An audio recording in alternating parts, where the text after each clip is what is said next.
Today's episode of The Bluff is sponsored by SitRep.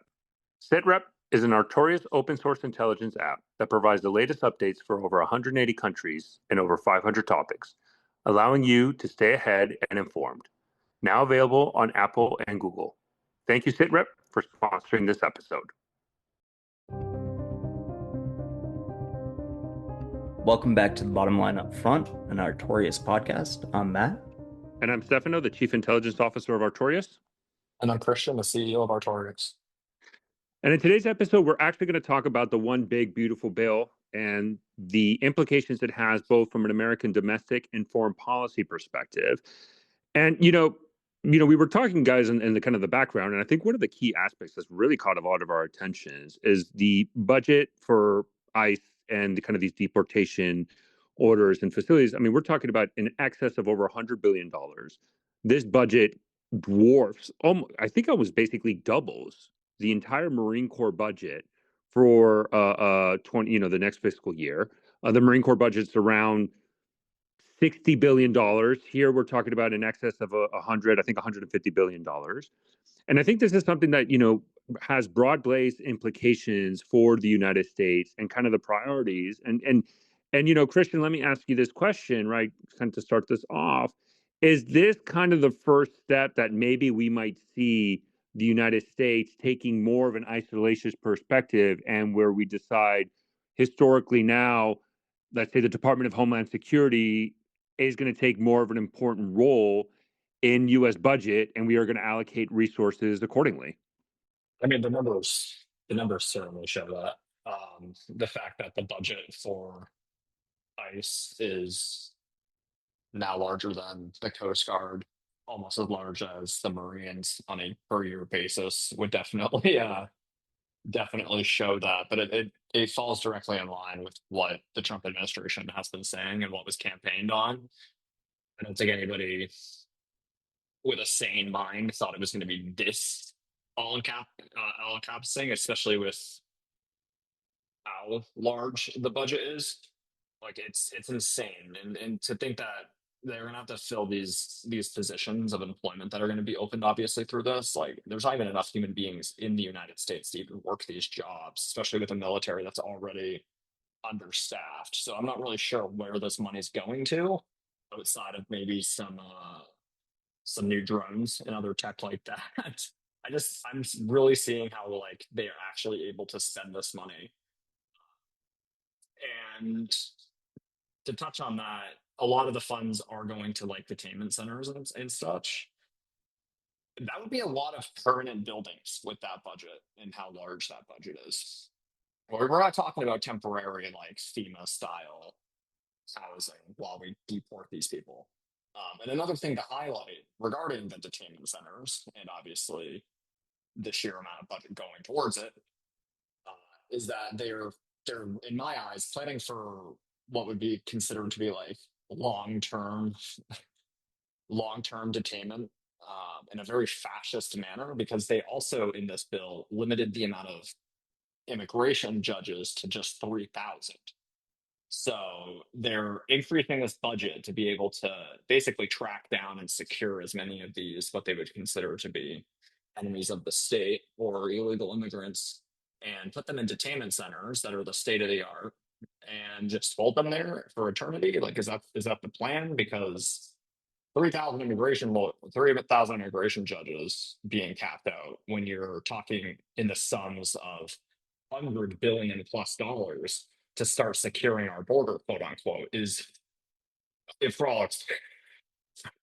all fucking explanation, just retarded, like straight through, fucking nuts to bolts. Like you're talking about allocating a larger budget that's never been seen for like an internal U.S. domestic issue ever in the history of time, to basically round people up, knowing wholeheartedly that in the same document you're limiting these people's movement back to their own country.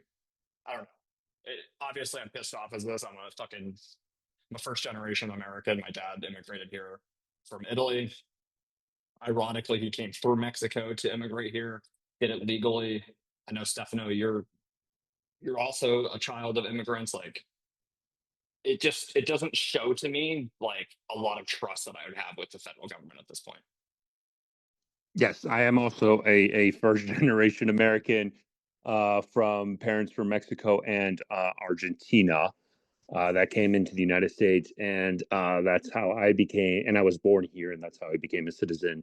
And I think it's important to highlight. Actually, my wife was foreigner, born in Spain, and married me and got her citizenship here, and actually in an expedited process. She applied for her citizenship while I was in the Army, and it's a more expedited process for spouses of service members to get citizenship. And she got her citizenship while I was in the Army, still in active duty.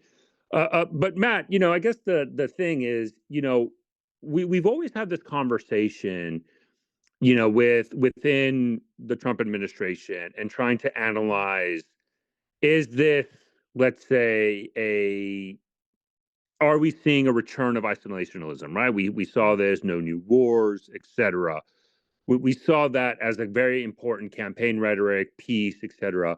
But then we saw, President Trump launch a bombing campaign against Iranian nuclear facilities. I mean, we can argue the effectiveness of it, but at least in the messaging side, I mean, that was a new war for all intents and purposes, right? That was not a continuation. I mean, in the Houthi campaign, the Trump administration could say, "Oh, we're just continuing it from the Biden administration, so it's nothing new." But the military campaign against Iran was, an expeditionary operation, kind of outside of the norms uh, of of what we've seen in the past. So, Matt, I guess with the passing of this bill, it, is this a reinforcement of a continued lookward inward in the United States, or are there aspects of this bill that shows the United States is still committed to our transatlantic alliance or our alliance in the Pacifics and more of an international image? So I definitely think that this shows exactly what you were just talking about in terms of the United States is looking more and more inward. Yes, there was an increase of the military budget, um, but at the same time, it seems like the focus right now is with ICE and with trying to meet some of those unrealistic campaign promises. And yes, we can increase the budget of the military, but at the same time, the rhetoric is doing significant damage to our relationships with our allies. And I also worry that, we're looking more towards the United States and we're sort of losing track of our place on the world stage. And as you mentioned, we just conducted this strike against Iran. And I don't think people are going to necessarily draw a straight line between the strike in Iran and the consequences of that, because those aren't necessarily something that we're going to see immediately. And as we focus more on on these internal agencies, OGA, like the organizations like the FBI, DEA, CIA, that operate abroad, are losing focus, I think, or at least the administration is losing focus on those organizations. And with a lot of the sentiment around Palestine and Israel and what just happened in Iran and the Houthis, this is going to be one of those things that, sparks off potentially significant threats to the United States. And if we're ignoring our allies within Five Eyes, um, and if we're not focused on the intelligence, we could run into a failure like we saw in the lead up to 9/11. And that's not something that happened immediately. 9/11 was basically a follow-up or follow-on consequence of the first Gulf War. So that took about 10 years. And if we're not focused on those types of threats, then we exponentially increase the risk of something like that happening again. So Matt, let me just have a quick follow-on question. I really want to focus a little bit on, the budgetary aspect of this on the intelligence community. because it does look like, for all intents and purposes, that has stayed the same. Again, as you highlighted, the DoD actually did get an increase in funding. Actually, President Trump recently had a call with President Zelensky because Secretary Hegseth, it looks like, based out of the counsel and the encouragement of Colby, the Undersecretary for Policy, kind of halted a lot of shipments to Ukraine under the notion that, oh, our stockpile is running low. That's why we need to halt it. It looks like a lot of even Republicans in the Congress were not happy with that. They basically called their bluff. And President Trump did have a conversation with President Zelensky saying, okay, we're going to recommit. We've seen President Trump even allude to, we'll see when it actually happens, but taking a more harder stance against Putin, at least publicly. We'll see if they do that in more forceful terms. But in the budget aspect of it, a lot of these IC budget, military budget, has hit the mark. Yes, there's been an increase in deportations, but are you more concerned of aspects outside of the budgetary area and, let's say, the politicization of the IC community? Is that a bigger concern that you see, that we might not be able to see the budget reasons, or is there something else in the bill that really raises a red flag? I Yeah, I would say that my main focus has less to do with the budget and more the relationships with our partners. I already mentioned Five Eyes, but obviously NATO is very important as well. That rhetoric has consequences. And, we've leaned very heavily on Australia when it comes to intelligence in the Indo-Pacific. We've got Alice Springs, the listening station out there. And I think we're already at risk of not receiving the same level of briefings that we would have seen prior to Trump. And I think a lot of that comes down to the rhetoric. But I also think that there's a disdain from Trump and some within his administration for the IC. And I think that despite, the budget not being decreased, the focus isn't there. And the attention to what is coming out of the IC um, is also not there from Trump and some of the people within his inner circle.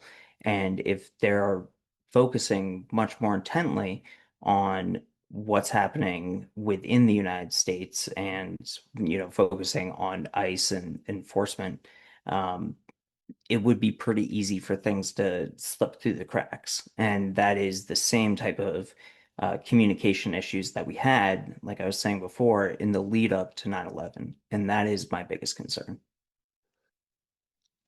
One of the areas that, if I may, that I have noticed a significant success, and something that started really in 2024 and has really continued, if not expanded, in 2025.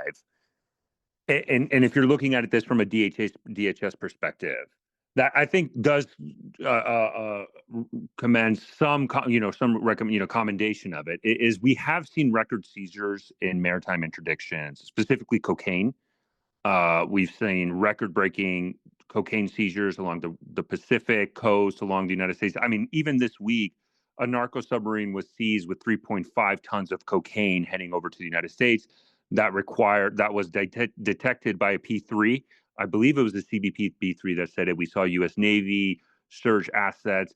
And so, Christian, kind of from that perspective, if I may, we are seeing results, and some of this probably focus a little bit more closer, right? And if you hear people from the American First camp, for MAGA, they would say, look, there's a lot of issues in our own hemisphere that we've neglected. And I'd be the first one. We've basically neglected the Western hemisphere and invited foreign powers to kind of come in and take over our influence.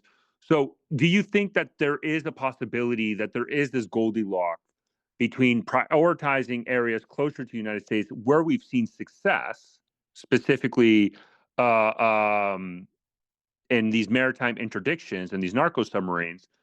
Or do you think that there is a concern that our positions, let's say, against China or Russia, or even in the Middle East, we might be ceding our foreign policy and our geopolitical interests by looking too much inward into the United States and our neighbors? Well, I think it's a twofold issue. I completely concur with what Matt's saying regarding opening our eyes to potential threats elsewhere by being so hyper focused on what's happening internally.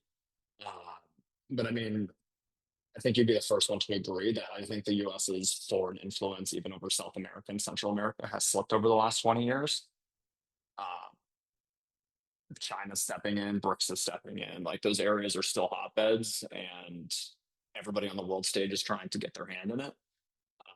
The focus has really just been, obviously, since the invasion in Ukraine, focused on that significantly, but also focusing on uh, Africa and the Middle East.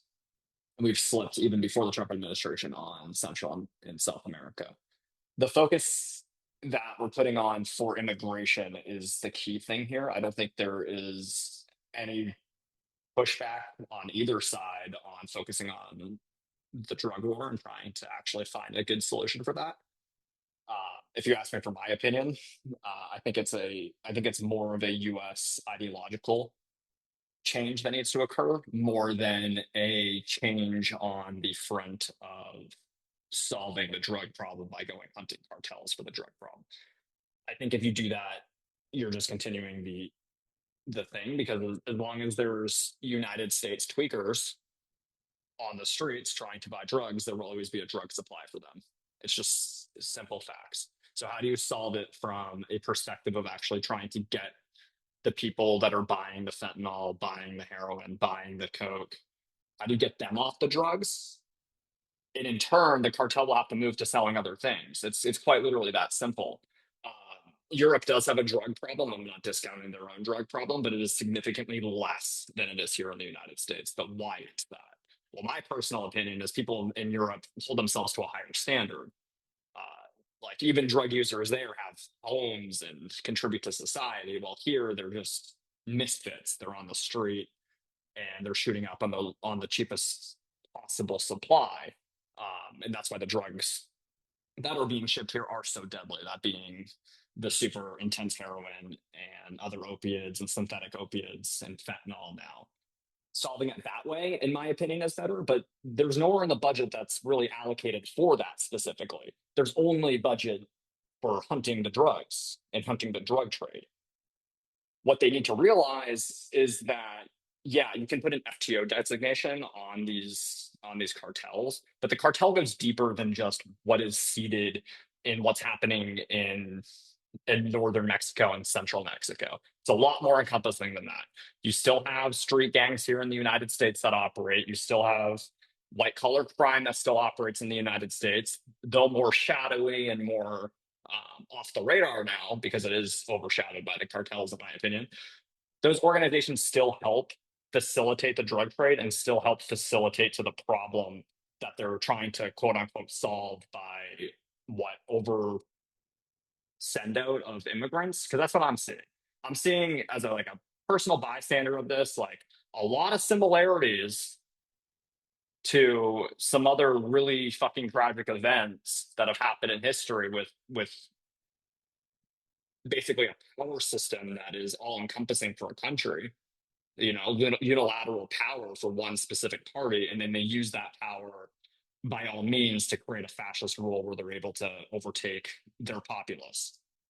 Whether you love it or hate it, there's a reason why immigrants come to this country. It is supposed to be the country of freedom and the country of prosper and opportunity. I think we're going to see less immigration because of these policies. But I'm not calling it because they're going to be stopped at the border. I'm calling it because they're going to see how oppressed they are if they actually come here. There's going to be fear, and there already is fear. I mean, you can see what happened in Los Angeles a few weeks back. That ICE is just going to be able to knock on every door, and if you aren't a proper shade of white, you get detained. And guess what? Legal or not, there's only 3,000 judges and they can't see your case for 15 years. Like that's what I'm seeing. Like writing's on the wall for that. And that opens us up to a Pandora's box of other opportunities that they could do. Like this is like giving me a lot of like yellow scare post Pearl Harbor in my eyes. And if you want to secure the United States in terms of like creating like a less threatening environment for just normal civilians that are doing nothing wrong. It's not trying to piss off a large majority of your country, which is exactly what's happening right now. Like I'm seeing this open up for threat actors across the fucking board. Like I don't see John and Melinda down the street holding an AR-15 fighting a war against oppression. But I will see Jose, down the street picking that gun up because he has no choice. Whether he's picking the gun up here or picking the gun up in Venezuela, he's still picking the gun up. So that's how I'm seeing it. If you give a budget to all these people that are just going to go out and fucking street sweep, essentially, like you're going to piss off a large swath of the population. And again, whether it's an Iran threat, whether it's an Al Qaeda threat popping back up, whether it's an ISIS threat popping back up, whether it's completely dismantling the United States security vacuum that we have here by giving ICE a unilateral power to do whatever the fuck they want, inevitably you're opening up windows for attacks. I mean, we just saw it, Matt. I mean, you and I went to Fourth of July celebrations together. I hired a security guard that day. Like, we're getting FBI and DHS warnings about traveling to events here on our own border. We're putting all of this money towards fighting the immigration problem, yet I don't see any fighting against the school shootings that happen every year in this country. I know I'm bringing up a lot of shit here and I'm really spitballing kind of all over the place, but there's so many issues that could have been solved with the capital that's being put into this. And the capital that's being put into this is being put in a way where it's not assisting really any problem. It's just further adding fuel to other fires that are like little ambers right now. Well, and So, I actually, think, Matt, I wanted to go to you because here's my point to what Christian was alluding to, because I've talked to sources, and the joke running around between the Department of Justice within the agents that I've talked to is that everybody basically is doing immigration enforcement. The FBI, the DEA, hell, even the ATF. Everybody has been basically committed to do this mass deportation. We've even seen press reporting about this where they've had to pull agents who historically, let's say, were focused on counterterrorism, were sent to do immigration enforcement, had to be pulled back to counterterrorism because they had to have anybody tracking these threats. And then when the Iran sleeper cell happened, I think the Trump administration really wanted to send the message. They rounded up a lot of Iranians. I think that had deportation orders or overstayed their visas, etc. Some of them were definitely interesting cases. One of them, I think, was a former Iranian sniper for the Iranian military. He was a sniper, but for the most part, for subsequent, I mean, these people weren't really thought of as being sleeper cells, although they pushed that number very high. But I think there is a concern when you're pulling a substantial amount of U.S. federal law enforcement that have various roles. And I think that's what a lot of people don't realize, the amount of crimes that need to be investigated to round out just for deportation purposes. You're missing other key components. And Governor Newsom actually highlighted this, the California governor, saying when you nationalize the California National Guard and send them to L.A. for the riots, drug seizures across the border with California and Mexico went down because they didn't have the resources there to monitor the border. So there is an aspect of where should these resources be allocated, and should it solely be to conduct this larger deportation policy and not necessarily focuses on other crises that might be impacting the United States? yeah, I mean, I think that's a huge problem. And again, I think it's something that is going to be delayed. So it's going to take time to start to see the ramifications from this. And to Christian's point, in terms of the investment that is being made in ICE, I think we would be better served by and large if that was an investment being made in rehab facilities because we don't have enough beds. And I can tell you that as like someone from the Northeast who, my graduating high school class has had plenty of people who have had to seek out rehab. And that's not where we're investing the money. We're investing the money in stopping the flow of drugs. But again, as Christian was saying, like people are going to find those drugs. The demand is going to still exist if we don't try and tackle, the treatment of those folks. So I think all of that is problematic. And then I think, when we're talking about these agencies, if you're pulling people from counterterrorism, then obviously we are opening ourselves up to some extent to miscommunication and missing like actual threats. And I've mentioned it before, but with uh Iran and the attack on Iran, the issues in Palestine, and that has turned a lot of sentiment against the United States within organizations that can reach out and touch American service members in Africa, or could potentially plan something much more catastrophic within, the United States borders. And if we're not focused on that, then it's to our detriment. So, Matt, let me just have a quick follow up with that. Then, I think the one area where I would like to ask then is this an issue where, because as Christian alluded to, I mean, the funding is astronomical for this. Now, within at least the Republican base, this has broad base of support. Is there, though, an area that, in your opinion, because what they would counter is, hey, we had a substantial surge of millions of people come into the United States. The immigration court system is not properly vetted to support this. And as such, there is a national security risk with this. I think it's important to highlight during the Biden administration, we had a report from CNN indicating that ISIS um, cells based out of, I think it was Turkey, we're sending migrants. We're part of this human smuggling network to send people into the United States. And that raised a lot of concern, specifically from ISIS cells in Central Asia coming into the United States, that raised a national security concern. And so I guess my question for you, Matt, is, I mean, what would be a proper response in addressing this? Is there a proper response? Or is the problem is it's become too political that it's even hard to have this conversation within Congress at this current moment? I mean, I think you answered your question right there. Like it is very difficult to have this conversation. And like, we've all talked behind the scenes about like how to have this conversation for that exact reason. But I think it's a restructuring more than throwing money at the problem. It is a matter of having a actual conversation about how we can better tackle this. So decreasing demand for drugs, that would help. Um, and instead of just flooding the streets with ICE agents, um, start looking at the ports of entry. Like that's where the majority of the drugs come through. So if that is really the goal, upgrade that infrastructure.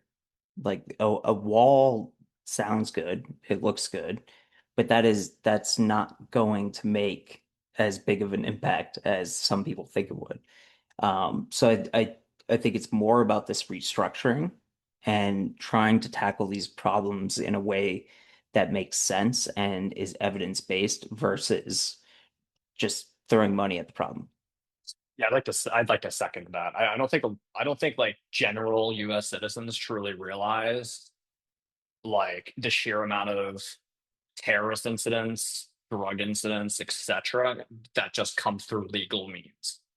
I mean, all the hijackers in 9/11 were all here on tourist and student visas. Like, we can look back at it, like we can be like, oh, they're immigrants, they're influxing, blah blah blah, ISIS in Turkey, etc. But at the end of the day, like the real threats typically come here legally. As Matt said, a lot of the drugs that come into the United States is all coming through legal ports of entry. Building a wall is great to rile up a pretty uneducated, and I'm speaking in general terms, but look at the statistics, segment of the population that supports our president. Like building a wall, again, looks great on paper, but a wall's not going to do anything when there's shovels. It's also not going to do anything when there's still ships being brought to shore. It's not going to do anything when most of our vehicles in the United States are built elsewhere and are being smuggled in here. I mean, Stefano, as you know, like most of these most of the drugs that are coming to this country are coming by quote unquote legal means and through like legal systems, ports of entries, etc.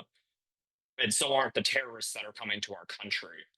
Um, so like tackling this quote unquote as an immigration issue is just short sighted and clearly just not based in reality. And to that point, most of the people who are here illegally are here because they've overstayed visas, which is also something that Exactly. should be taken into consideration. Exactly. And the funny thing is, there was more Canadian.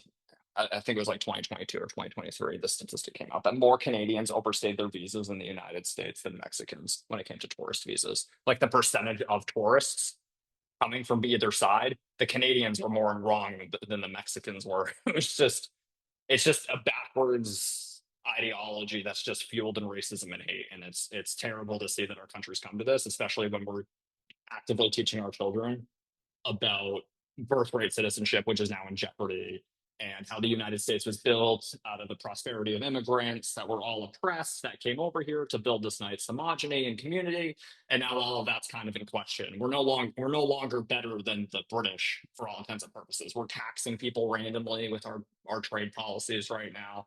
That just came out today. Where the trade secretary is like, all of the April tariffs that we promised are all coming back into effect on August 1st. We're gambling with our economy. Like we're not actually fixing any of these issues so much as like making the political landscape of America just look like one giant. I would say reality TV show, but at this point it's just a sitcom. Like it's just fucking hilarious what we're doing. But and this is the other thing that, I was trying to allude to earlier, is all of this is a reputational risk for the United States. And it is dissuading people from working with the United States when countries like China are making massive inroads into Africa. And, they have their sights on Central America and South America as well. And we're just sitting by because as we turn inwards, the other great powers are going to take advantage of that. And I think, at this point, we are truly in jeopardy of losing the status as, this global hegemon. And that is something that we've all benefited from, at least here in the United States. So that Correct. that's not going to be an easy fix. Even just based on trade policy alone, let's just say we weren't so isolationist at this current moment. Let's say we were still trying to dwell in geopolitics as a country more like apples to apples, you're still going to choose the side of stability, and we're just clearly not showing that we have that in our capabilities at the moment. No, and I think but I think the what I was trying to allude to is no, because I do understand that, and I would agree. A lot of I mean, if we're talking about drugs, yes, the vast majority comes from ports of entry, and the migration issue. But I do believe that when we're analyzing the situation at the border, I think it's important to highlight there are instances of threat that needs to be taken account, like this ISIS cell based out of, again, I believe it was Turkey that was smuggling people into the United States. That did raise a lot of alarms. I think it was CNN that reported it back in the time during the Biden administration, and that does raise concern. Again, when the Iran threatened sleeper cells, we did see a significant push to try to quash that issue and again, but I mean, I think that's the aspect though. It's also kind of this rhetorical thing, and I think it's the irony though is that President Trump did in a speech alluded to after the passing of the one big beautiful bill. He publicly stated that he's looking into giving amnesty to immigrants working either in the farming or hospitality sector, right? Which I would admit, had a lot of people in the MAGA community furious with that because it kind of goes against this idea of what they really actually wanted to run on. But one of the aspects that is interesting is, when I think people are not, when we're talking about immigration, I've talked about this in other spaces where, when the Trump administration revokes temporary protective status, TPS, and for those who don't know, TPS is basically a way for the U.S. government to say, you're coming in here, you're a refugee, you're getting this temporary protection until the situation in your host country gets better. And so here you can stay here. And there's been people here for 5, 10, 15, 20 years, specifically in very hard countries like specifically Venezuela, but even Haiti. And the irony is those people with TPS status, they are able to work and they pay taxes and all that. And then when you revoke their TPS status, in essence, they automatically, just by that stroke of pen, are no longer in any legal status, and they can't work anymore. And so you've created a class of you've vastly increased the population of illegal immigrants in this country by revoking TPS status. Now they can't work. Now they can't pay taxes. And now they're a target for deportation that you have to dedicate resources to go through. And I think that's kind of also the criticism of we've always had this conversation of, pathway to citizenship or pathway to green card or pathway to more legal status. But by revoking TPS, you're increasing the population size of illegal immigration and having now to dedicate resources to meet your intent to deport them, because now we have hundreds of thousands, if not over a million people, I think, that have had their TPS status revoked. And for some of these people are from, let's say, Haiti, which I don't think any independent observer can look at Haiti specifically and say, yeah, that's a country ripe for refugees to return to. Ironically, like a situation where Syria, where even we've seen cases of reimmigration from Europe to people going back into Syria after the civil war ended. Nobody can really look at that in a situation, for example, for Haiti. And I think that is a situation where you now are increasing the scope of deportation and not really doing it in a targeted manner for those that, when we look at deportation, look, let's be real. I mean, there's a lot of people that came in the United States through illegal immigration that have caused problems. I think it would be foolish for us to say, for example, the rise of Tren de Aragua presence in the United States is, I think, directly connected to kind of the huge rush of migrants from Venezuela into the country, and not having a system in place to identify them and rapidly deport them in a effective manner. But now you have revoked TPS status to a large swath, let's say, Venezuelans that aren't necessarily Tren de Agua, but you're now dedicating more resources to them rather than those elements that are much more dangerous to U.S. Homeland security and national security interests, such as, like I said, Tren de Agua. But Matt, go ahead.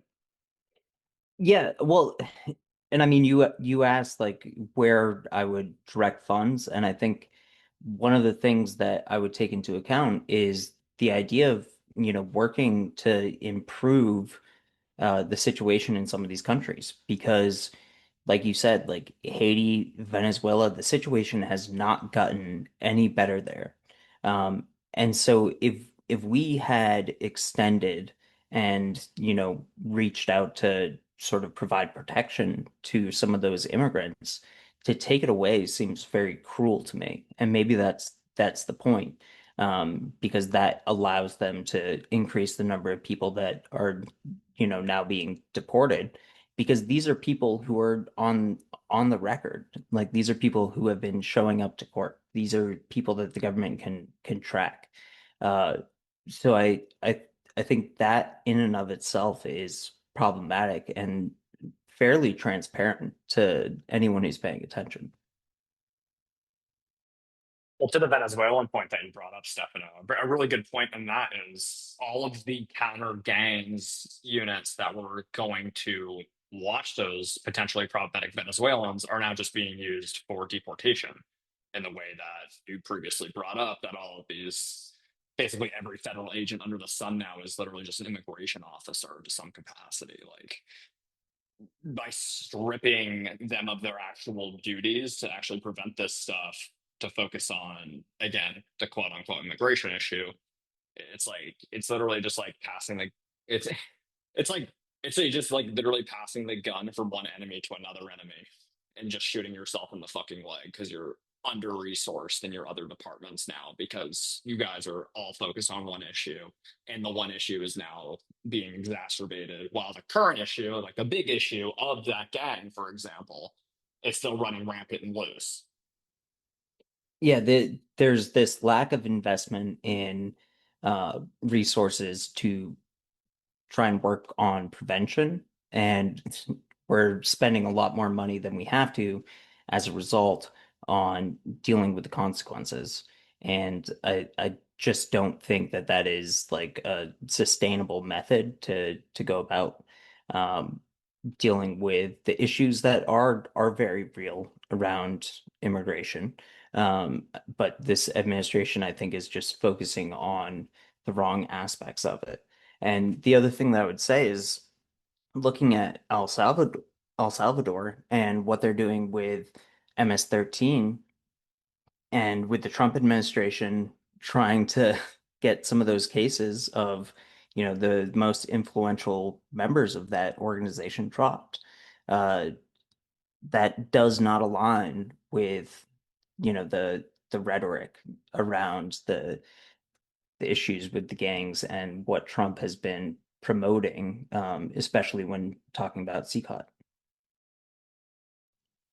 It, and if I may, I think one of the issues where I would highlight is that when I've had conversation with people, especially about the deployment of U.S. military forces on the border, what I told people is that, look, you're mixing, I think, the issue of illegal immigration into the country with the fight with the cartels, and those are two different mission sets, right? In which again, these are very adaptable organizations. And what we've really seen, where I think a lot of people have kind of focused on, is the aspect of, well, deploying to the border hurts the cartels. And my counterpoint to that is, no, these organizations have adapted that from a quantity perspective to a quality, right? Where now they can't push the numbers.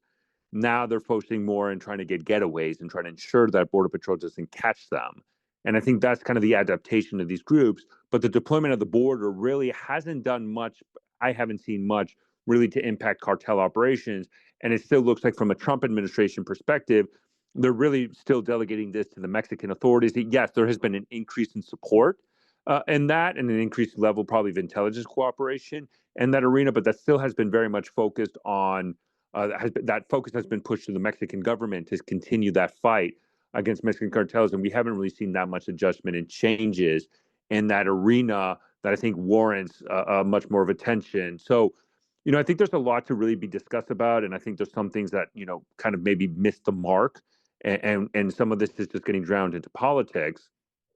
But I think, at least in the foreign policy perspective, one of the areas that I'm looking at encouragingly is, are we starting to see President Trump's patience with President Putin start to wear thin? I know we've always speculated that, but President Trump, in talking to reporters, basically the last phone calls he had with President Putin and President Zelensky, very much praised President Zelensky, and was very frustrated with President Putin. So we'll see if that kind of changes it. We did see the NATO summit.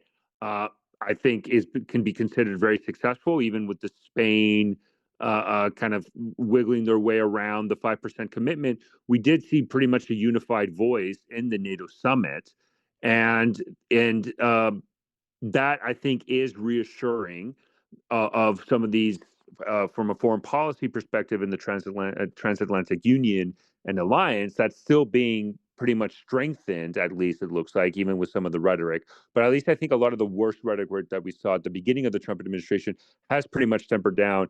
And NATO, I think Europe is making finally the decision that they had to make a long time ago, which is saying, and I think rightfully so, which is, hey, we can't just be wholeheartedly dependent on the United States.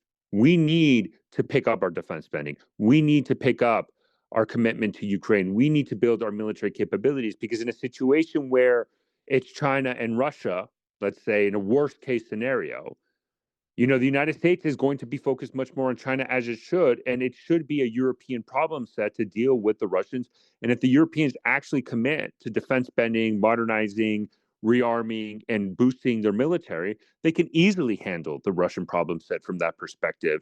And I think the NATO summit in 2025, there was a lot of concerns, but frankly, I think there was a lot of success in it. And I think that is something that, at least in the foreign policy side, we are seeing at least some encouraging signs.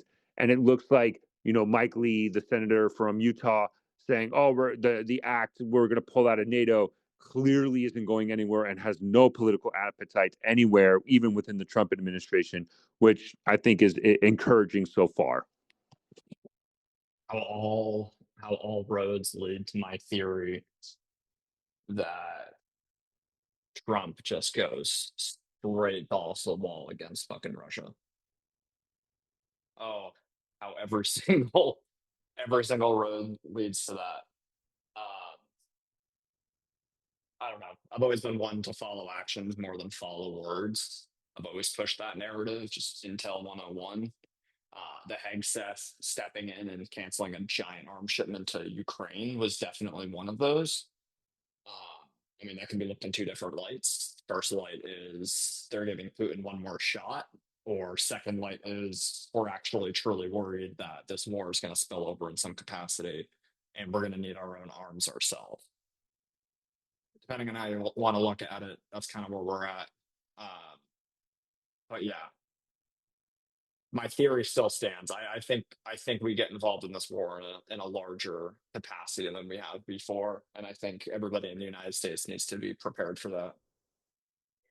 I think what really worries me is we continue under Trump to press our NATO allies in an unsustainable way. Asking for 5% is absolutely insane. We don't even spend that in our budget. And my worry is that Trump doesn't understand the value of having something like Ramstein, which is where AFRICOM is based. And so these allies are more important to us, and keeping them on our side is worth investing in their security infrastructure. Yes, I do think that they can pay more into their military budgets. That's not money that is going to come to the United States, which I still seem to be under the impression that Trump thinks that we pay directly into NATO, which is not the case. Um, but, those countries are aware of the risk and they want us to be their ally. And I think we should be there backing them up. I think that is good for the United States, and it's good for Europe, and it is good for sort of um, the whole of at least the Europe and United States and Canada alliance. So I don't understand exactly what the end game is by bullying the countries that are closest to us. I mean, Matt, let me play devil's advocate here. I mean, if we tried the nice way, Russia invaded Ukraine, nothing seemed to work. Bowling looks like it's doing something. Maybe this is a situation where the ends justify the means, but at least Europe continues to view Russia as their primary national security threat and are going to act accordingly. Maybe bowling did do something. And at least we haven't heard anything from Greenland so far, so it looks like maybe that ship has sailed. But look, we are seeing Europeans pick up the defense spending, which has been a huge criticism for decades. Both Democrat and Republican, every single administration has hounded the Europeans for saying you're not doing enough. And even when Russia invaded Ukraine in 2014 and again in 2022, they didn't take it seriously, at least money wise. Now it looks like maybe the bowling we can hate the methods, but the results I think we can all look like in saying it's about time that the Europeans actually do more than just give public statements in support of Ukraine. I think No, all I of I that agree. undermines the relationship with those countries and the value that we've gained through those alliances. And I would say that the invasion in 2022, we saw a marked increase in defense spending. And also, it's worth keeping in mind that the original deal for them to reach the what, 3%, that was made, or 2% or 3%, that was made with a deadline in 2024. So there was still runway within those 2 years for the countries to meet that commitment. And we have seen the ones who are closest to Russia increase their defense spending the most. And I think that is the actions of Russia have played a much bigger role in the increase of defense spending than the actions of the United States. I agree. I agree with Matt in a lot of this, but I agree with the sentiment of everybody should be putting their fair share in. It's 5% of GDP. It's not a like a hard number, so to speak, which allows everybody to hit that number pretty equally. My opinion on the matter, though, kind of falls with Matt's. Is like a lot of the fear from Russia was a lot of like, okay, well, the United States exists. As long as the United States is an ally of us, soft power will always outwin Putin ever invading one of our countries. And at this stage in history, kind of still a bit choppy on whether or not that works or not. But still, no NATO country has been invaded by Russia at this point. Touch wood, So like the soft power, in my opinion, that those NATO countries that weren't hitting the mark were ranking on, I think, is being eroded through some of this isolationism. To tie back on our previous conversation, but at the end of the day, yeah, the war in 2022 happened. The neighbors that were affected by it first jumped up to the plate and overspent what they needed to.